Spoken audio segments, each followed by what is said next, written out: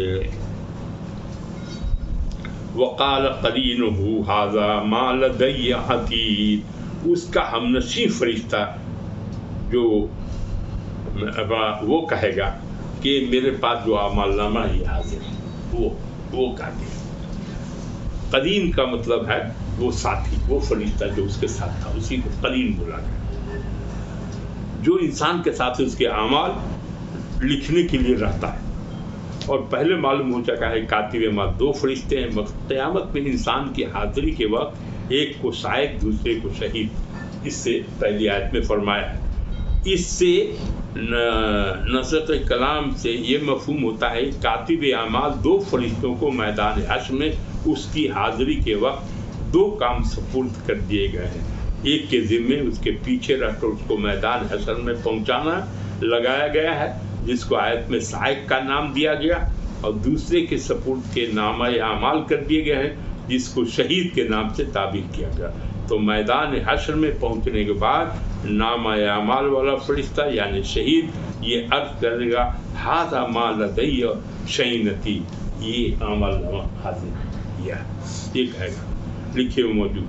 اور ابن جریر نے اپنی تفسیر میں فرمایا یہاں لفظ قرین سائق اور شہید دونوں کو شامل ہے، یہ بھی وہ کہیں۔ اب اس کے بعد کیا ہوگا؟ حساب کتاب تو ہو گیا، دیکھ لیا۔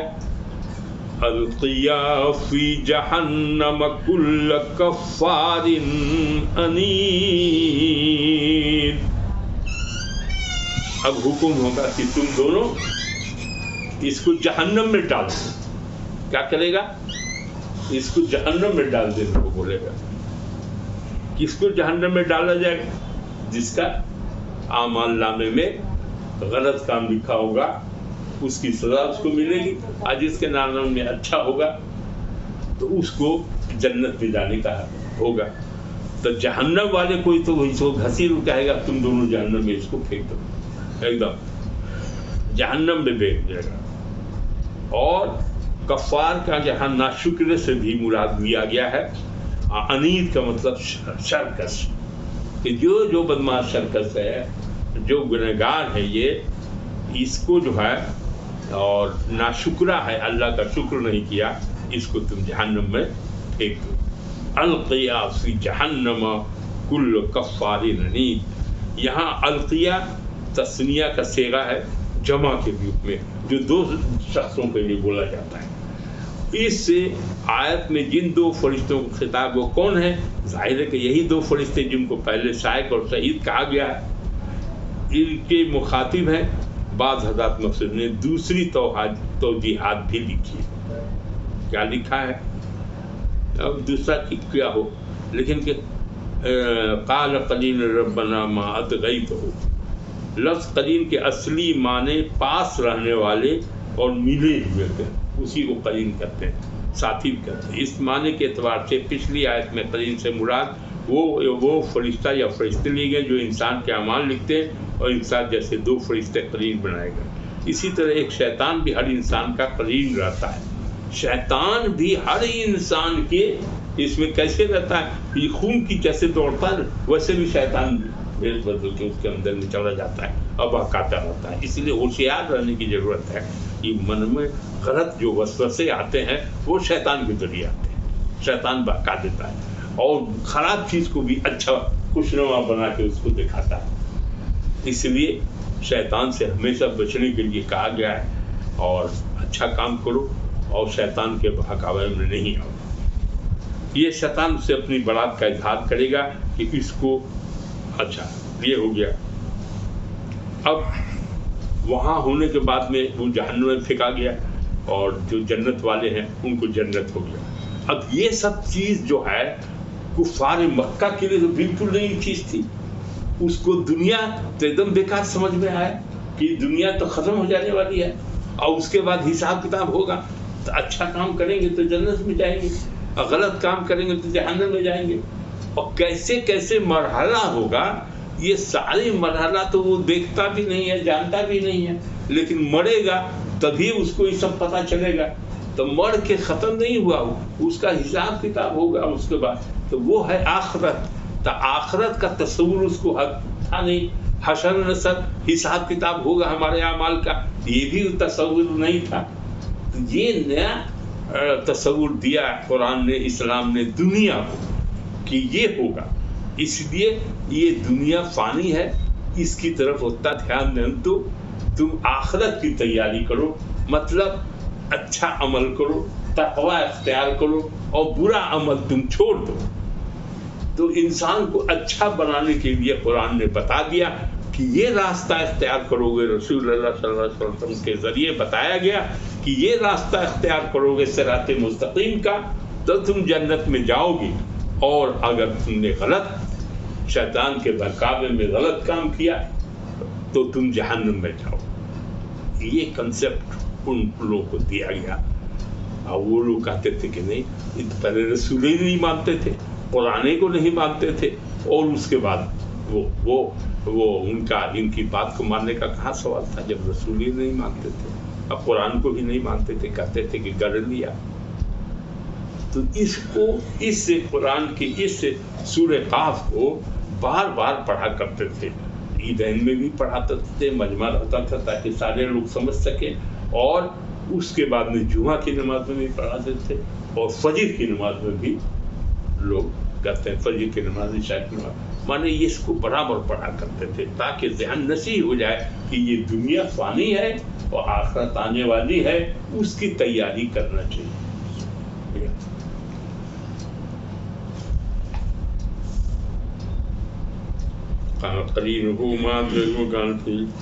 قال لا تختصموا لدي وقد قدمت الیکم بالوعید۔ اب کیا بات ہوگی؟ نئی بات ہوگی کہ قال قرینہ، یہ جو شیطان جو ہے، اب وہ جس آدمی کو جہنم ہو رہا ہے تو وہ کہے گا کہ ہم کو بہکا دیا اسی نے، یہ جو شیطان ہے اسی نے ہم کو بہکا دیا، ہم کو بھیج دیجیے، ہم جا کے اچھا کام کریں، ہم شیطان کے پھیرے پڑے۔ تب شیطان اس کو کہے گا، ہم نشین اس کا وہی ہے شیطان، کہ ہمارے رب، میں نے اسے سرکس نہیں بنایا، ہم نے اس کو نہیں بتایا۔ یہ کیا تھا؟ وہ پرلے درجے کی گمراہی میں تھا، خودے غلط کام کر رہا تھا۔ ارشاد ہوگا تم میرے سامنے جھگڑا مت کرو، لا تختصموا، جھگڑا مت کرو، لدی، میرے سامنے میں تم جھگڑا مت کرو، وقد قدمت الیکم بالوعید، ارے ہم نے پہلے ہی کر دیا تھا، اعلان کرا دیا تھا، اپنے رسولوں کے ذریعے خبر کرا دیا تھا کہ جو اچھا کام کرے گا وہ جنت میں جائے گا، جو غلط کام کرے گا وہ جہنم میں جائے گا۔ یہ تو ہماری وعید آ چکی تھی، یہ کون عذاب میں جانے والا ہے، کون جنت میں جانے والا ہے، کس پر عذاب ہوگا، یہ سب ہم بتا چکے تھے، پہلے ہی اعلان ہے۔ تو تم میرے سامنے جھگڑا مت کرو، اور ما یبدل القول، میری بات بدلتی نہیں ہے، جو فیصلہ ہو گیا ہو گیا، یہ نہیں کہ منہ دیکھ کے فیصلہ کر دیا، ارے تمہارے اعمال پر تمہارے سامنے میں تم ہی خود ہی لے کے آئے، یہ سب کیا کر، تب اللہ تعالیٰ انصاف کرتا ہے۔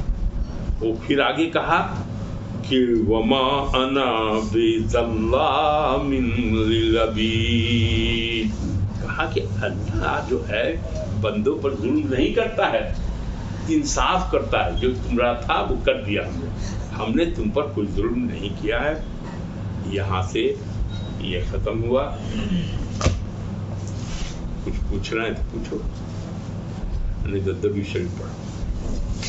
اعوذ باللہ من الشیطان بسم اللہ الرحمن الرحیم، اللہم صلی علی سیدنا مولانا محمد وعلی آل محمد کما صلیت علی ابراہیم وعلی آل ابراہیم انک حمید مجید، اللہم بارک علی محمد وعلی آل محمد کما بارکت علی ابراہیم وعلی آل ابراہیم انک حمید مجید۔ ربنا آتینا فی الدنیا حسنۃ وفی الآخرۃ حسنۃ وقنا عذاب النار۔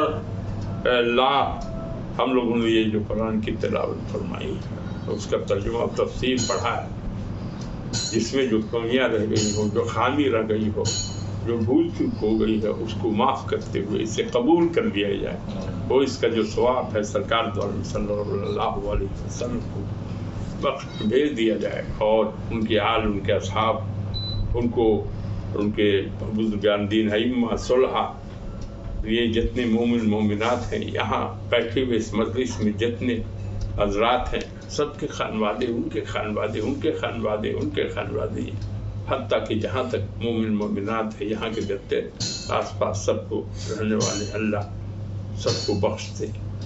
اے اللہ اپنے فضل و کرم سے قرآن سمجھنے کی توفیق عطا فرما، تفقہ فی الدین دے، تاکہ قرآن ہدایت کی کتاب ہے، نجات کا راستہ بتاتی ہے، اللہ کا کلام ہے، اس سے سچا کلام کوئی ہے ہی نہیں۔ اے اللہ توفیق دے اس کو سمجھنے کی، اور اس کو سمجھ کر پڑھنے کی، اور اس پر عمل کرنے کی توفیق عطا فرما۔ یہ قرآن شفاعت کرے گا کہ اللہ یہ ہم کو پڑھتے تھے، ہمارے بتائے ہوئے، آپ کے بتائے ہوئے راستے پر چلتے۔ اے اللہ ہر گھر قرآن کی تعلیم پہنچے، جو ابھی تک نہیں پڑھ سکے، اللہ ان کو پڑھنے کی توفیق عطا فرما۔ گھر سے گانے کی آواز نہیں آئے، اے اللہ قرآن کی آواز آئے، اے اللہ توفیق دے سب انسان۔ دوسری سب سے بڑی چیز ہے وہ ہے نماز۔ اے اللہ نماز قائم کرنے والا بنائے۔ ہم لوگ ہر بار کیسی نماز پڑھتے ہیں جیسے منہ پر پھینک کے مار دیا جائے۔